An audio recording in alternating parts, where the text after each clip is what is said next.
Good morning. Good morning. Thank you so much for attending another one of our monthly webinars. My name is Lisa Block, and I am the Director of Global Sales and Marketing here at Hybrid Manufacturing Technologies.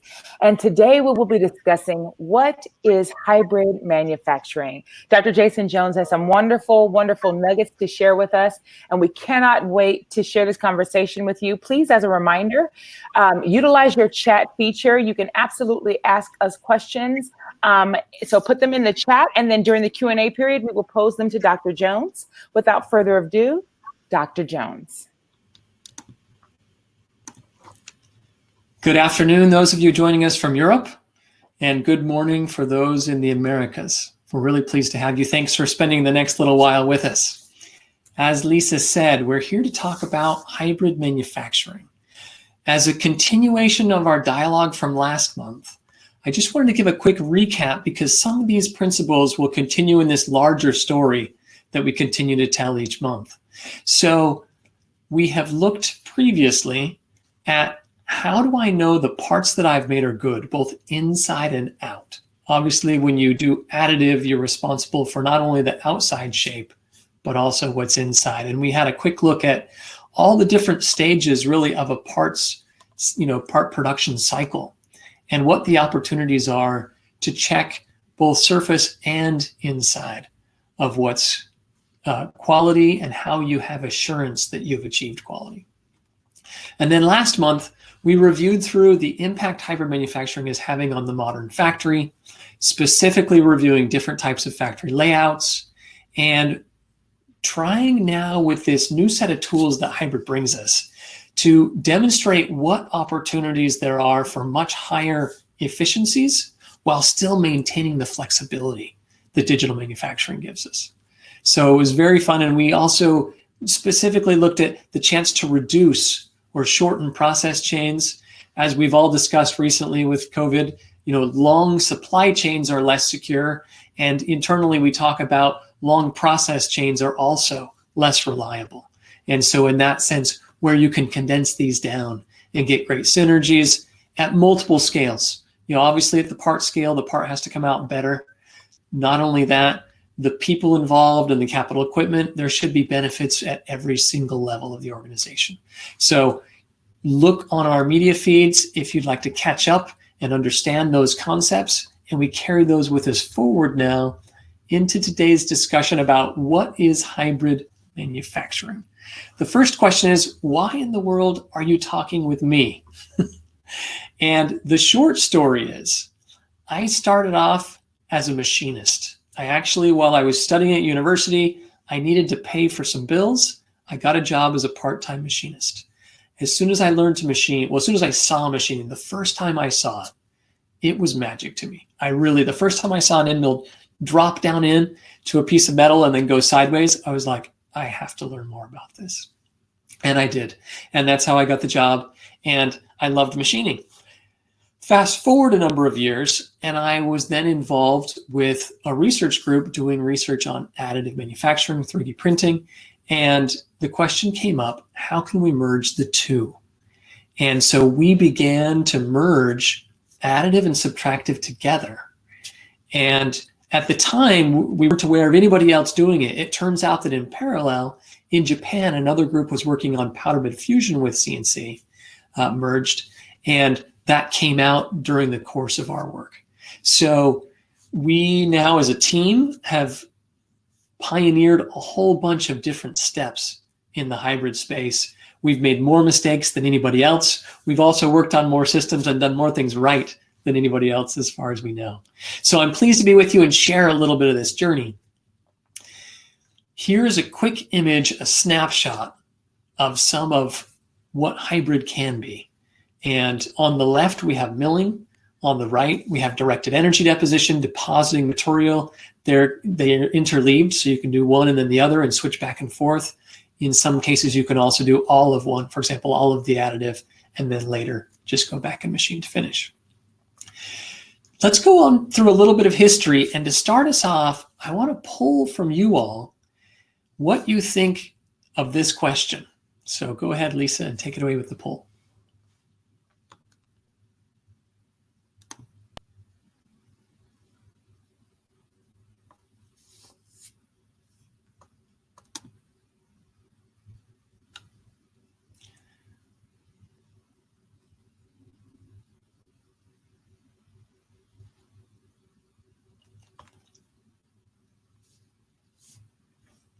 Thanks for having the courage to poll. It's exciting to kind of see what the results are.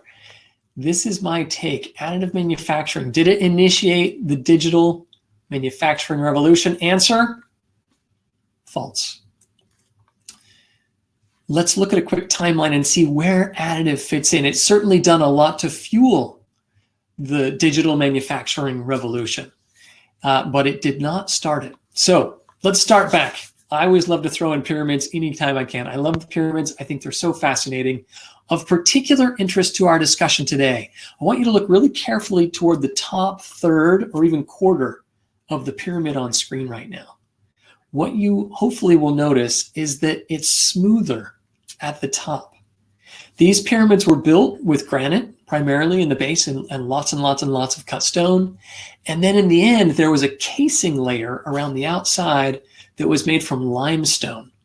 And it was, they say that it was cut so smooth and beautiful that it would actually reflect the sun's light, which reflected the Egyptians' priorities. But I find it very interesting that the outer surface had a different treatment than the volume of the pyramid. And that theme we will come back to. So long as we're talking about pyramids, though, I just have to share this little moment with you. This is from despair.com. It's one of my favorite posters. I'll let you read it to yourself.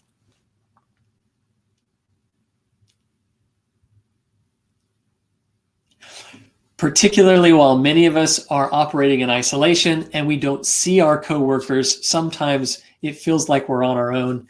And I just think this is a little bit fun, a fun way to remember that we're not on our own. And of course, nobody here and nobody you work with is really expendable labor.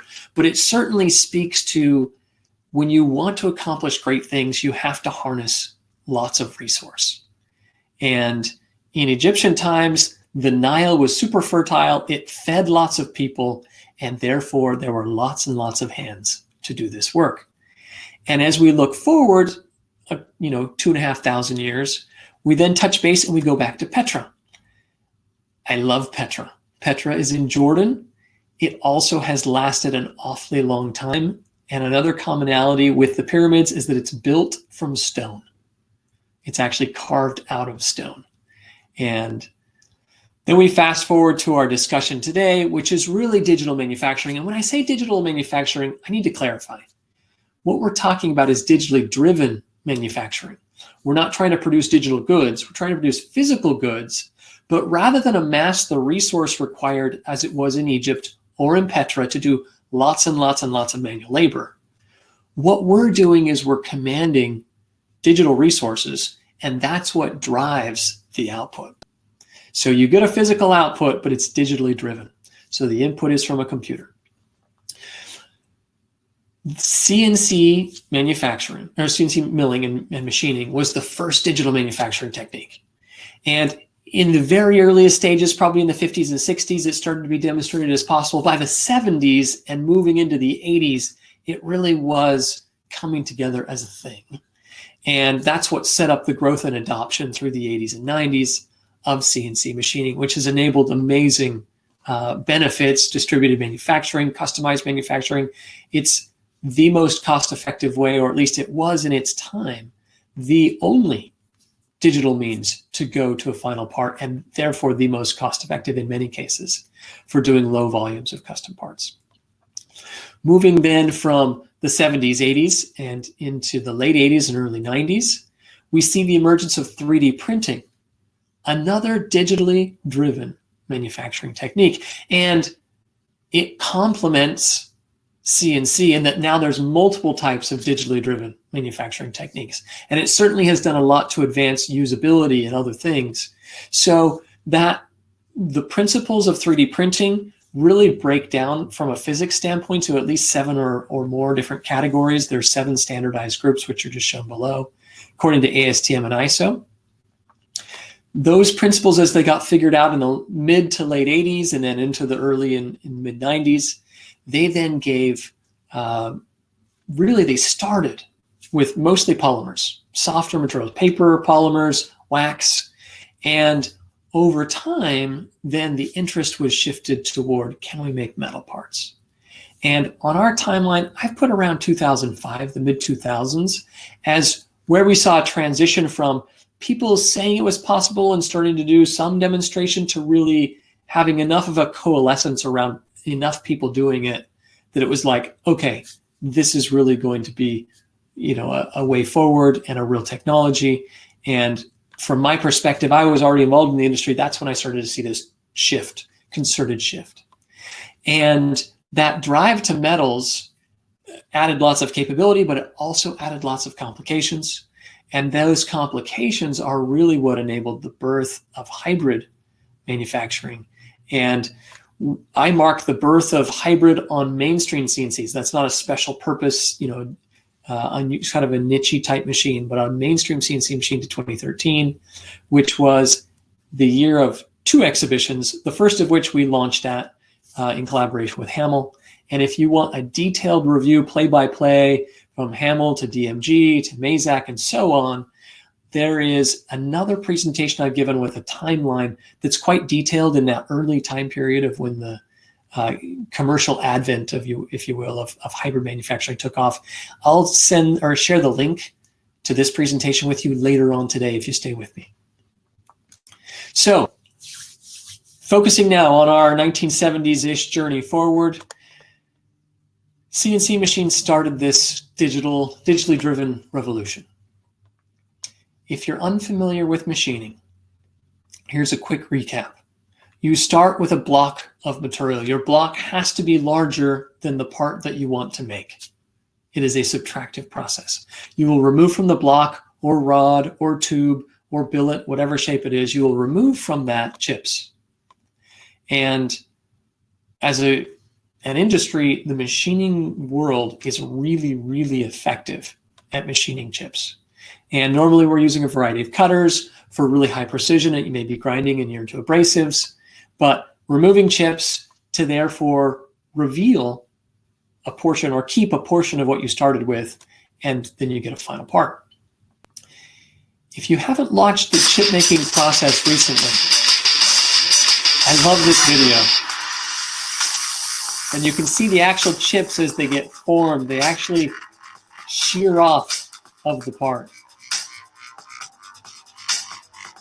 And your effectiveness and efficiency is really governed by how many teeth you have doing the cutting and how large of a chip they can remove per revolution. So watching this process sped up a little bit, you can then watch a milling machine as it quickly shapes parts. And it really is impressive how much material you can remove quickly with a milling machine. A benefit of milling is that you end up with smooth, shiny surfaces. People are used to smooth, shiny surfaces. We've had them now for decades. Even before machining was automated with computer control or CNC, we've had machining for probably the best part of 200 years. And people are used to the type of finish that they get with machining. Because machining has been so integral, I love this quote about machine tools being the mother machine that either makes other tools, machine tools, or machines, or makes parts themselves. Around the time of this quote, which was the late 80s, as we've discussed, additive entered into the fray and has since gained tremendous momentum. The additive families break down into 7 different groups. Our webinar next month will focus in more detail on each of these different types of additive and what they're for and why they're useful. And for today, I'll talk about them more collectively, but I will reference some of them individually. As already mentioned, in the early to mid 2000s, there was a transition from a focus on only being able to print polymers and waxes and soft materials to also printing metals.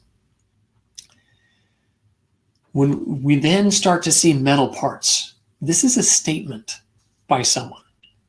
When they first saw parts that were made by additive manufacturing. When I first saw metal parts made by additive manufacturing, I discounted them entirely.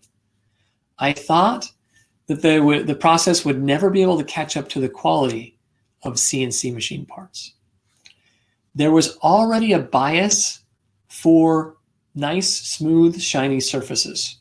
And so introducing parts that didn't show that didn't translate into quality, at least in this person's mind. And this person was me. And the first time I saw them at an exhibition, I kid you not, I thought, this is never going to be useful. I didn't get it. And it took me a number of years before I finally could see, obviously additive improved in the process, but mostly what improved was my perception of what it was good for. And additive, probably most popularly implemented for metals, is powder bed fusion. And in powder bed fusion, you'll take an energy source, often a laser, could also be an electron beam, an arc, or something else. You then melt metal powder or wire feedstock to get to a final part. In process, you have a powder bed, and you can see here, this is just the very first pass across, spreading powder onto a build plate, and the laser hitting it in those little vertical tracks is what it's solidifying. So, and then you get to a final part. Again, a famous bottle opener known widely throughout the industry, designed by a friend of mine and distributed by Renishaw. So if you haven't seen this process in action, this is an electron beam machine, and you can see here you get these vertical waves that are waves going across which preheat, and then all these dancing little melt pools, essentially, as the electron beam scans around and quickly melts, and now you're seeing the resolidified powder. And this then happens hundreds and thousands of times, depending on the height of the parts and what your layer thickness is.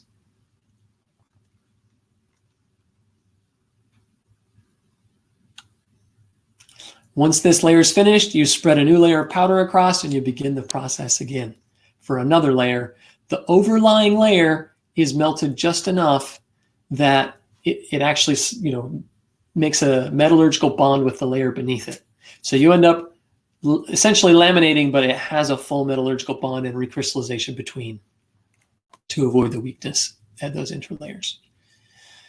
So that is an example of one type of additive. In this early 2003, 4, 5, 6, 7 period, there was a lot of discussion about whether or not CNC machining and metal 3D printing were rivals or were they complementary. And actually, Pete Zielinski of Modern Machine Shop and Additive Manufacturing Magazine also recently wrote, he said, actually, they're both. And I agree with him.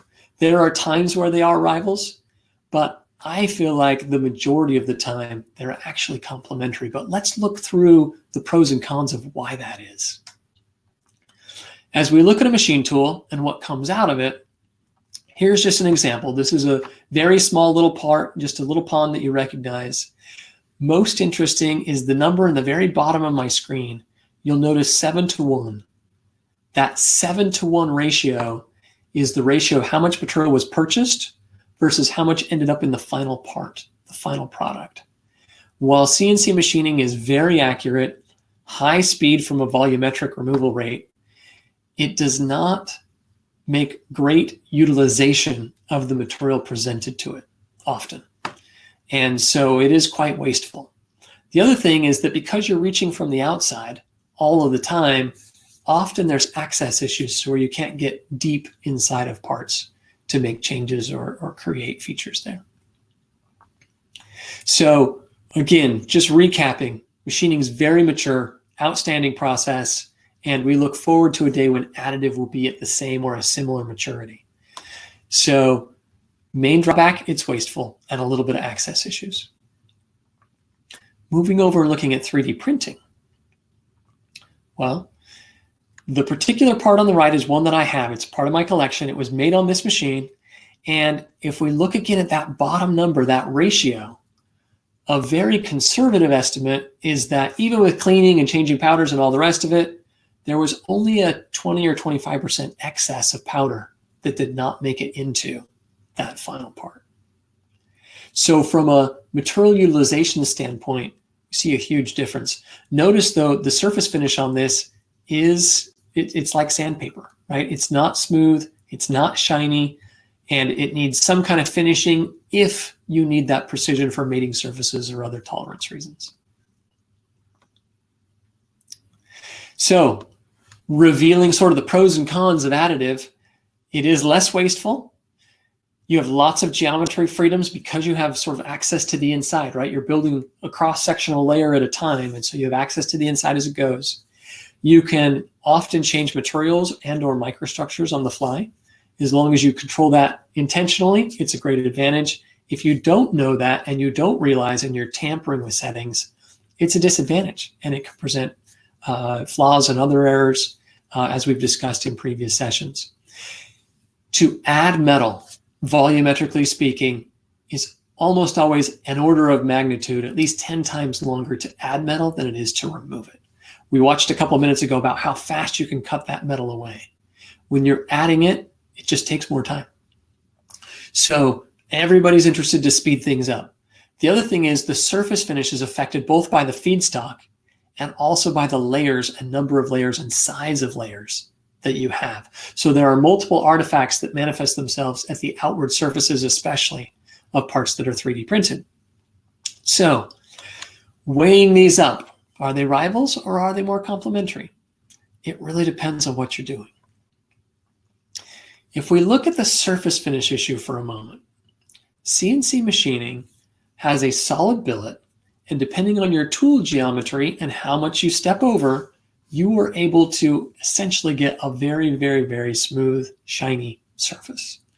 And, we see RAs of, a few microns, even sometimes on very accurate machines, but certainly an RA of 10 is achievable. In contrast, in additive, again, you're often 5 or 10 times that by the time you're finished. Another issue that I want to point out is this dashed line represents just an angle, as if it were the side of a pyramid. If you look at the red layers, you end up with what we call a stair-step effect. And I've categorized down here additive layered manufacturing. Most additive processes work in flat planar layers. That's just the easiest way to do it. It's how they simplify the ability to produce it automatically, and it's a really nice way of doing it. There are a few additive processes that will work in 5-axis continuous motion, in which case you don't have to have stair steps. But in a general sense, most additive processes use planar layers, and therefore you end up with this stair-stepped effect on the surface of the parts that you make. And these are some parts. These are just beautiful parts by Bathsheba Grossman. I'm a fan of her work. She's a mathematician who uses 3D printing then to basically show off her digital sculptures. And if we look really carefully, we can see, in fact, let's go back. If you look carefully right here where this arrow is, you can see the surface finish. You can see these stair steps. Even with a little bit of sandblasting and other things, often you can still see that stair step effect. As we've discussed earlier, the industry was focused on polymers initially, primarily. Polymers, waxes, some paper. And so when you get a part and there was a stair step effect, obviously you wanted to minimize it during printing, but a little bit of sandpaper often went a long way to being able to smooth that out. As the industry then shifted its focus toward metals, or expanded its focus, I should say, polymers are still an important focus for additive. But as the attention expanded to include metals, this did a couple of things. A, it meant that removing that stair-step effect was not trivial, right? It was far more difficult to remove it than it was when we used softer materials. The other thing it did is it caught the attention of the CNC world because they primarily make metal parts. 3D printed parts in metal especially are not finished when they leave the machine. When they leave the printer, they're just not finished. And this is not, it may sound a little bit harsh. We don't often discuss it this way, but that's the reality. Additive manufacturing is not yet able to achieve the same accuracy and surface finish as machining. It just isn't. One day, hopefully, we'll understand the physics better, we'll intermingle other controls and other things like that. But until we have a much better understanding of that, CNC machining is a lot easier way to get a surface finish for many parts. And I show here an example down low. This is a part, courtesy of Siaki. They allowed me to take this photo. They've built it up in very large layers. They deposit very, very quickly. But it shows the need. This is a build to near net type mentality, and then later on downstream, do machining to get it to your final shape. And regardless of which technology and additive you use, normally your layers are large enough that you end up having to be concerned about how you will get rid of them later on. And as a result, almost all metal parts have some type of finishing. It might be tumbling, polishing, abrasives, but most often, if you've got mating parts, at least those surfaces will be machined. Because of the need to post-process, and many of the additive processes, if you're in a safety critical environment, you might go through a heat treat cycle, and even then after machining, you may go to a CT X-ray. When you're in that sort of a context, the printing cost is often less than half of the total costs that go into making up a part that's printed. So bear that in mind as you think about metal. Depending on what process it is, there's always some finishing, and for really safety critical things, often that printing cost could be only 40% of what the total cost to manufacture those parts are. So that conveys to you some of the gravity and magnitude of downstream processes for 3D printed metal. And in fact, this quote here on the right, I loved it. This was this is a large aerospace player, and they said this post-process finishing is crippling the use of metal additive. I think they'd gotten into it, not realized how involved it was. Okay, so we return, and I have one other aspect that I want to share with you. The Solid Freeform Fabrication Symposium, boy, that's a mouthful, is the longest running research conference about additive that I know of. And most people call it SFF, Solid Freeform Fabrication Symposium. And Dave Burrell runs it now with colleagues and Joe Beamham and others. But Dave, every 10 years, at least when I've been there, he'll give a recap of the major issues being faced by additive. And every 10 years, he brings up the stair-step effect. And he and I had a dialogue about it the last time that he brought it up. And he said, yep, I look back and every 10 years. So this stair-step effect has been a topic of discussion since the beginning of additive, of layered manufacturing. And it really creates a tension. So over here on the left, you can see the two red things, cycle time and surface finish. Those two are always in tension. When it comes to additive, I call this the dilemma of additive. Normally, machines, when you set the layer thickness, the thicker the layer you produce in a single pass, the faster your cycle time. But also, the further your deviation from the intended surface. And so here you see this dialogue where you're trying to decide what to do. One of the printers that I loved most put it, you can either have it in high quality mode or high speed mode. And I was like, I want it in both. Everybody wants it in both.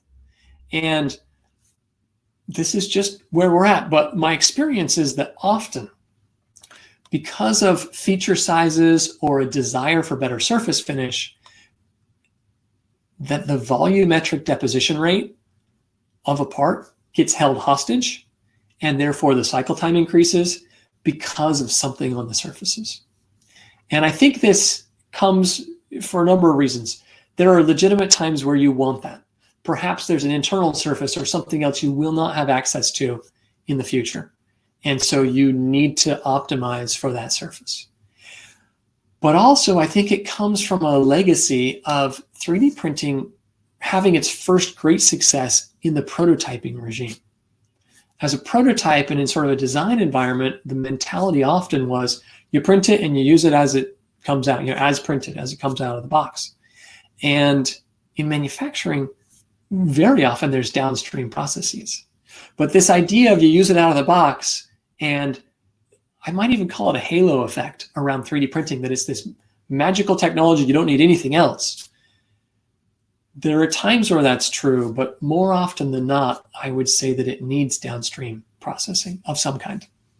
So this idea and mentality, I think, have prolonged the holding hostage of volumetric deposition rate to surface finish issues.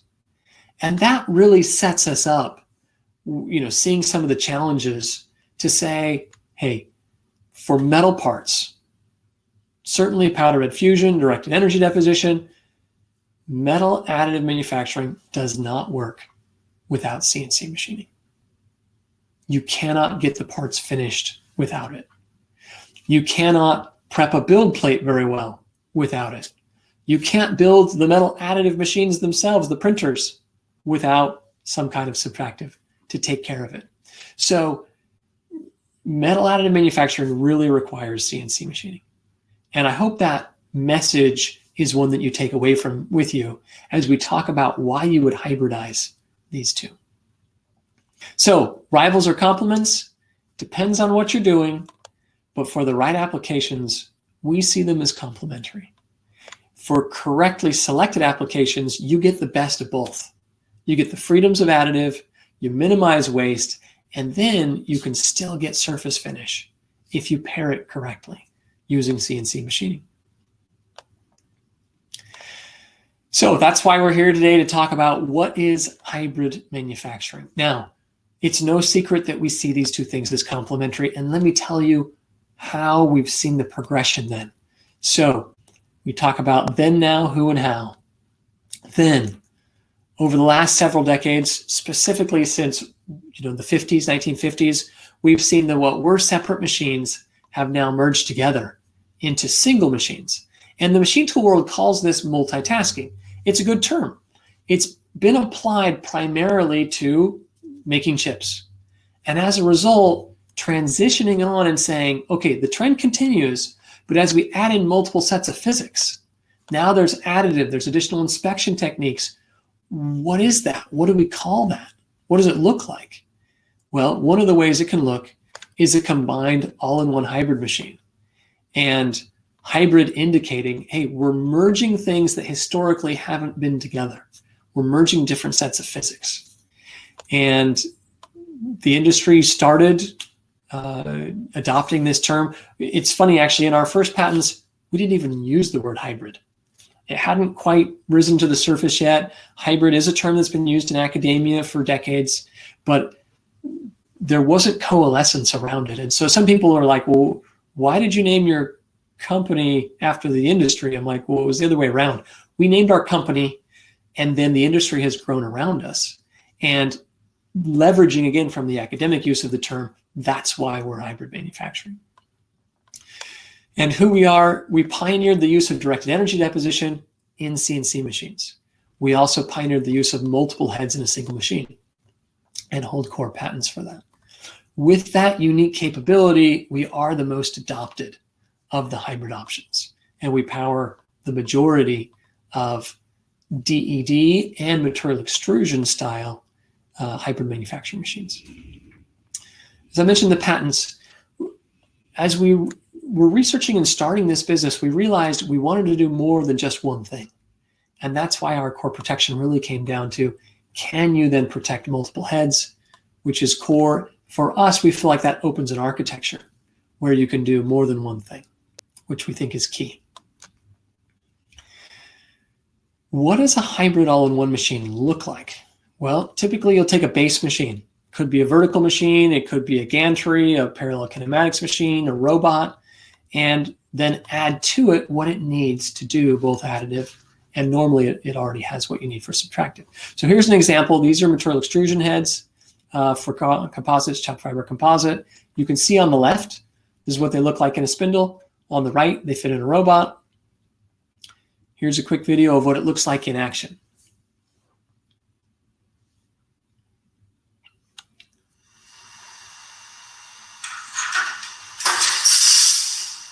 So there's a head loaded into a spindle, normal milling machine.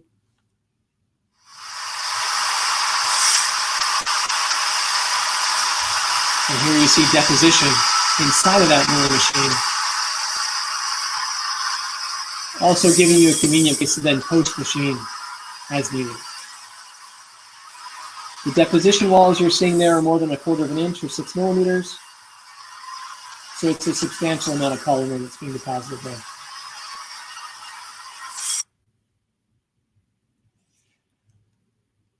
the same recipe applies to metal deposition. And there are a variety of different metal deposition heads now that can be added either onto CNC machines or onto robots. And I'll then play a video that shows what that looks like with Mazak, one of our partners.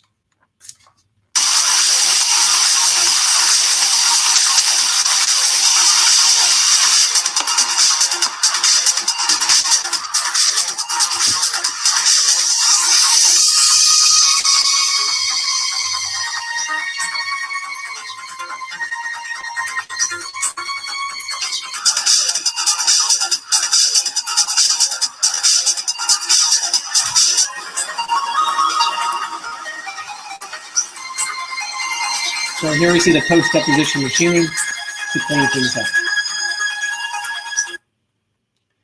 So I hope that gives you an idea, a flavor, a visual of what hybrid all-in-one machines look like.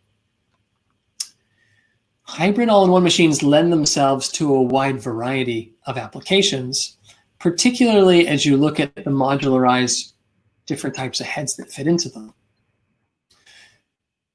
As we think about it, or as you think about it, normally when we talk about additive manufacturing, we're over here on the right growing parts. The stereotypical idea is you start with nothing. You start with a flat plate and you grow things up from scratch. That is a very valid role of additive, and we love that. With hybrid machines, especially those that are based in a milling machine, it's very common that applications start on a substrate or a casting or a forging or some other part, and you then add to them either a coating, maybe you're repairing, or perhaps you're adding features. So just bear that in mind as we discuss through the rest of this webinar. It doesn't have to be an entire part that's produced. Okay, we're now ready for poll question number 2. So I'll turn it over to Lisa and let her run this question.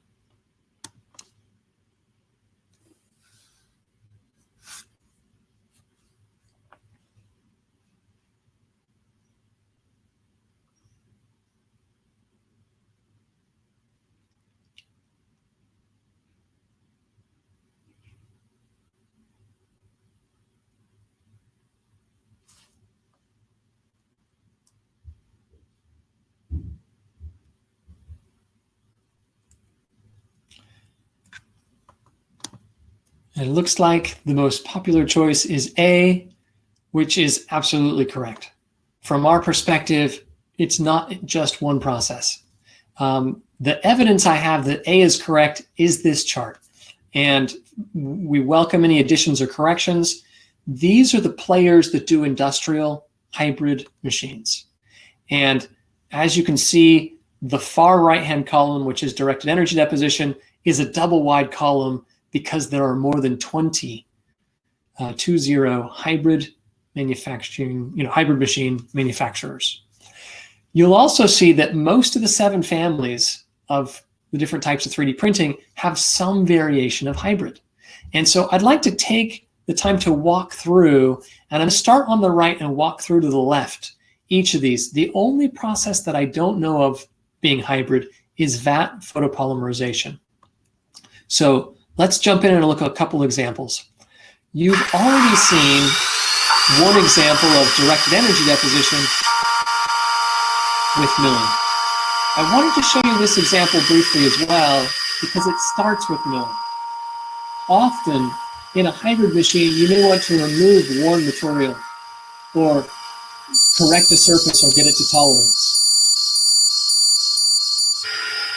So this video, rather than emphasizing building things up, it actually shows repairing something and even enhancing it. This deposition is a harder tool steel being deposited onto the surface so that it will last longer in service.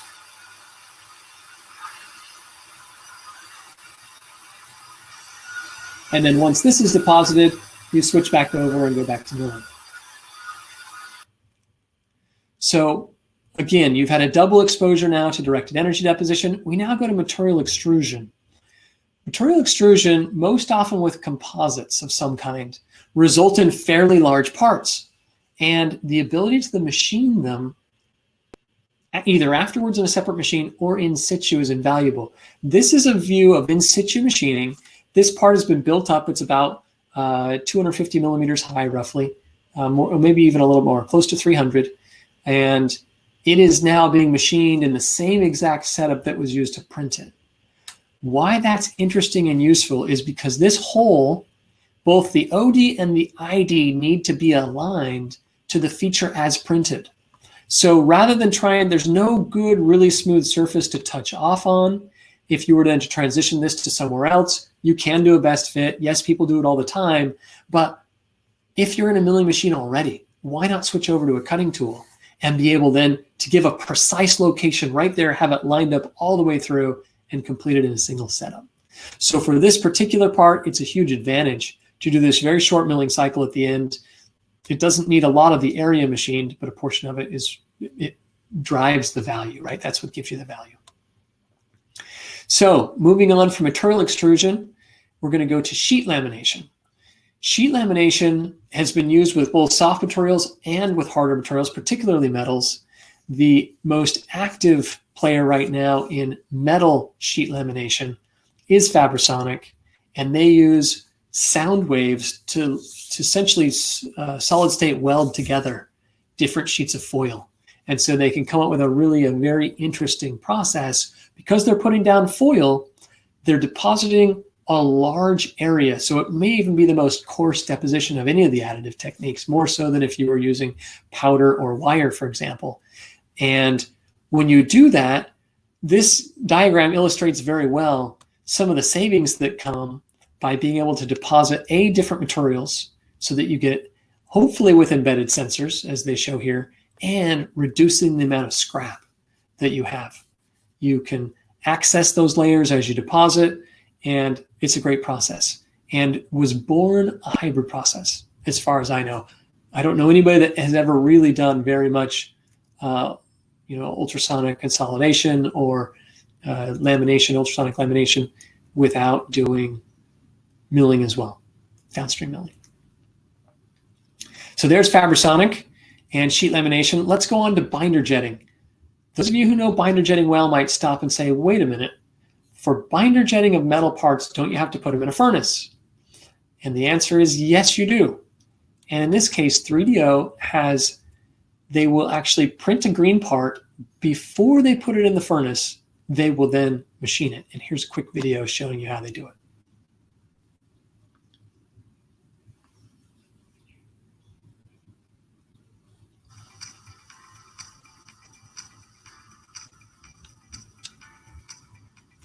So what you're looking at there are 6 spindles. So the 3DO process is really good at very small parts, like an inch cubed or smaller. And what they do then is they will, after they deposit, they then go around and mill each of the parts, every layer or every number of layers. And they do that before they put it in the furnace. So they're essentially addressing the stair-step effect as they form those parts in their green state, and then, which is nice because it's not as hard, and then they furnace sinter it, and you get the finished parts out the end. So a clever variation on hybrid, not an all-in-one machine. Well, it is an all-in-one machine, but it doesn't do the consolidation step in the same place. And then lastly, we have powder bed fusion, and the pioneer in powder bed fusion with CNC as a hybrid machine is Matsuura. And they actually began working on this as early as 98, I believe, 1998, late 90s is when they began. And here's a quick video showing that powder bed fusion process with milling. So here you see the sintering of the layer. I should say melting. Sintering is a historic term. They melt the layer, spread it, and every number of layers, often 5 or 10 layers as I understand it, they will then, once they've solidified that many layers, they'll stop and mill around the outside. Again, addressing that stair-step effect and getting to a surface finish that they want.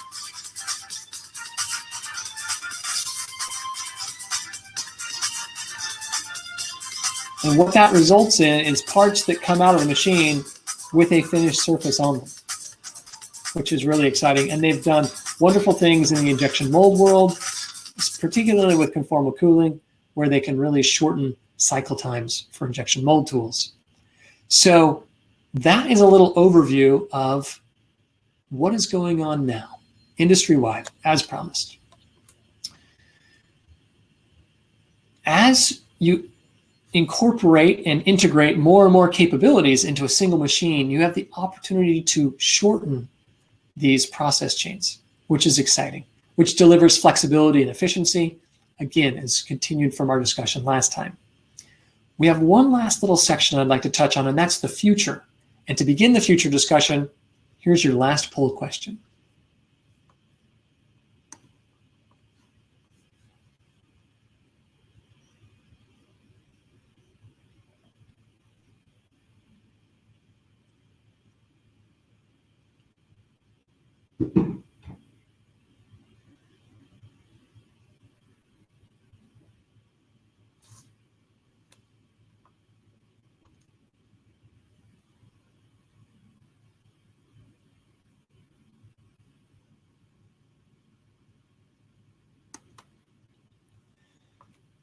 I ask this question because many of the drivers that have created hybrid manufacturing, at least in its initial stages, really come from the presence of a second digitally driven manufacturing technology, which is additive. And additive needs CNC. If you're an additive person, the hybrid all-in-one machine really is seen as a means to finishing. And so hybrid is a subset of additive. And even within America Makes, I was asked to join the steering committee and sort of help map out how, what the roadmap should be for incorporating hybrid into additive. And this question came up, and I don't think there's an exact answer. I think it depends on what you need to do. So this is an opinion question, and you can choose either way. For me, I see hybrid manufacturing really as the top rung and additive as a subset of it. This is the bat phone, the first bat phone, right? This was from the 60s, the Adam West version. And I feel like the bat phone is a symbol of how you get things done quickly and efficiency. You jump over red tape, you get stuff done. And that's certainly how it worked with Batman, right? Batman and Commissioner Gordon could speak directly, address things, get them knocked out of the way and finished. There's another meaning to the bat phone to me. I worked at Alcatel, which was a telecom company. And it was in sort of its heyday. They had on in one of their main areas what we called the bat phone. And it was a phone that ran on voice over IP. And they said, hey, one day everything's going to be voice over IP. And so you'd pick up the phone on one end and it would ring on the other end of the building and you could talk to people and it was voice over IP. And it was this little demonstration of what would be. And I've never forgotten that little demonstration. I was glad that we had it. And so essentially what happens with voice over IP is historically we were on a circuit switch network, which is our voice network. We still have it. But so much of what we did relied on that circuit switching. And the discussion at Alcatel at that time was, can we get voice onto IP, over IP? Then can we stream video? Then can we get all of our digital assets to move on this same IP packet? And once you can get all of the disparate types of data into the same packet, then you can have a single network that opens everything up. Was that philosophy right? Hopefully you've seen a phone that looks something like this. Why is this phone so popular? Why at least in its era, right? And even still, of this variety. This Cisco phone was an IP phone, voice over IP. So what it allowed people to do is not to use the circuit switch networks internal to their company at the very least as a start. And then it spread from there. So this is connecting into the router. This voice over IP goes right into the router. It runs on IP packets. It doesn't need to be on the voice network. So we skip over all of that. Cisco, this was a huge product for Cisco. Only 3 years after its launch, in the year 2000, Cisco became the most valuable company in the world with a market cap of $500 billion. Obviously, we've just celebrated a $2 trillion mark with Apple, which was exciting. But in the year 2000, this was the hot technology that was driving growth. And it really set the stage for us being able to drive all types of other data in IP, over an IP packet switch network. And not only that, it then lends itself to doing everything via wireless and the rest of it. So was this successful? I say absolutely yes. And what made it so successful was that it converted all of these disparate types of data into a common format so they could be used together. For me, that's what this bat phone image represents. And I see hybrid manufacturing as offering something similar for digital manufacturing techniques. Hybrid manufacturing is about gathering different digital techniques together so that they can all be driven from a common place. And I love it when we can do additive and subtractive and inspection from a single controller, from a single seat of CAM. All of those can be driven. And decomposing our logo, pictographically, we're trying to show that. We want things to come together to a single set of interfaces, mechanical, electrical, and software, so that we have this open architecture similar to how the IP phone paved the way for opening up all the rest of the types of data. Hybrid manufacturing should be able then to embrace lots of different types of material properties and specifically materials, which is often why we choose a material for a part to be made from. And so from my perspective, hybrid all-in-one machines should and can and are becoming able to process metal, polymer, ceramics, non-metals, the whole suite of materials, and even just expose them to energy. And this is our view of how all of those different activities work together within hybrid all-in-one machines. To do that, there is no one deposition technique that works for everything.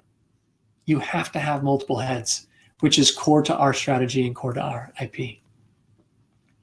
Hybrid manufacturing should enable the use of the best tools for the job, not just a tool that's kind of good, but actually the best tool. Once you get into additive and specific types of additive, what we find is that different jobs can be optimized with different types of heads, whether it's for different deposition characteristics or inside a tube or outside or on a different type of material, or maybe you're trying to inspect it and you want a different wavelength, a different frequency, a different structured light pattern. Being able then to have optimized heads that do it best, you have absolutely the best tool. That to me is magical. As I grew up, I learned to work with wood. My father said, if all you have is a hammer, everything looks like a nail. And yet, there were many times where we needed to use glue or screws or something else, and that applies to additive and all digital manufacturing techniques. And same for the platforms. We have a suite of things that work on machine tools, gantries, robots, parallel kinematic machines. We've done something of all of those. And to me, that's how this should all map together. This is our framework for understanding hybrid manufacturing systems. And you can essentially draw a line, touching at each point on a row to say, okay, I'm going to do a DED system that has milling and drilling and turning, and I also want a probe on it and maybe something else. So you can collect, as if it's a menu, the different combinations of what you really need for your optimized process, and thereby create a more efficient and modernized factory. So I share that with you, hoping you'll be able to use it, but that's how we see it. That's the backing behind our philosophy. As promised, here is the link to this timeline of the early days of the hybrid manufacturing market. You can grab your phone and scan that, or you can go back and rewatch it and pause it. I will come back to that. Or you can go to YouTube and search the title, Hybrid CNC plus Additive, 2 heads are better than 1. Again, last chance to click on that QR code. So I'm really pleased to have been able to spend some time with you today. Thank you so much. And I'm happy now to take some questions, Lisa. Wonderful, wonderful. Thank you so much, Dr. Jones, for sharing your insights.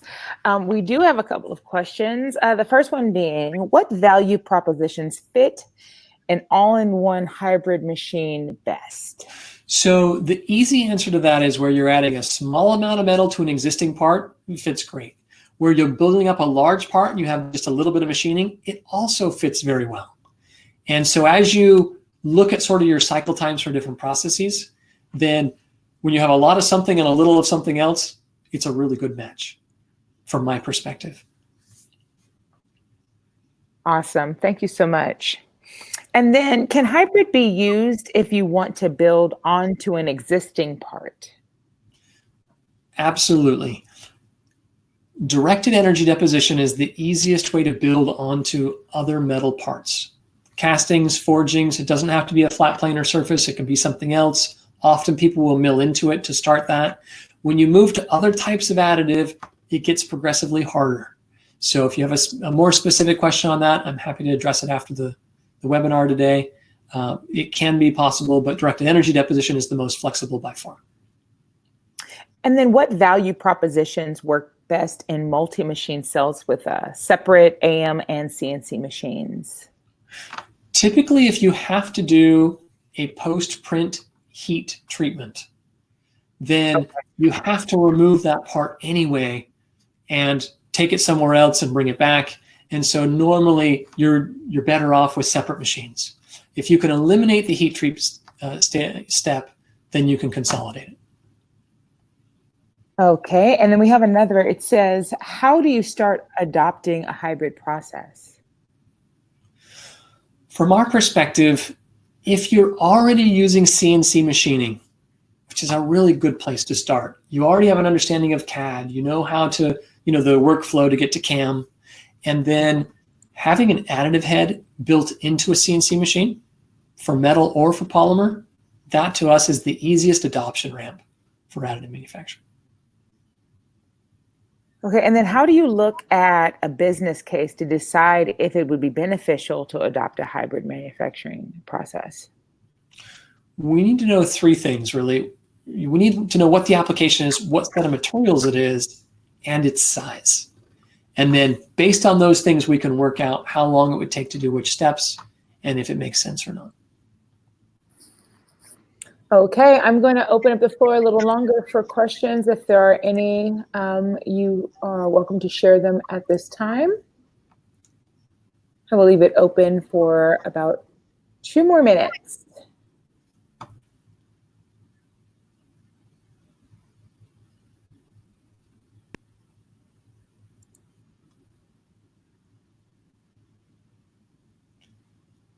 I just see a question here that says, will there be access to this presentation? And I believe the answer is yes. You'll receive a recording of the presentation.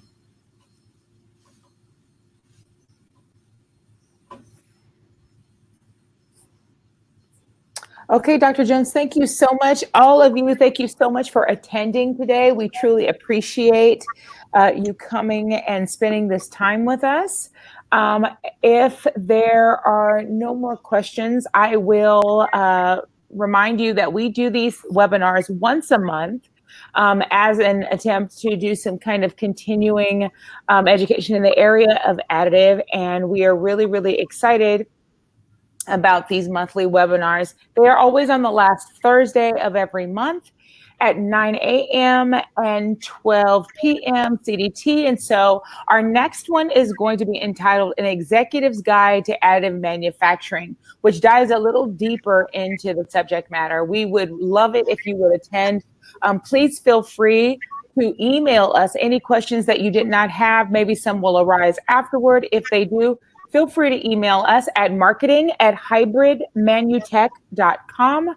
That is marketing@hybridmanutech.com, and we will be more than happy to get those questions answered for you.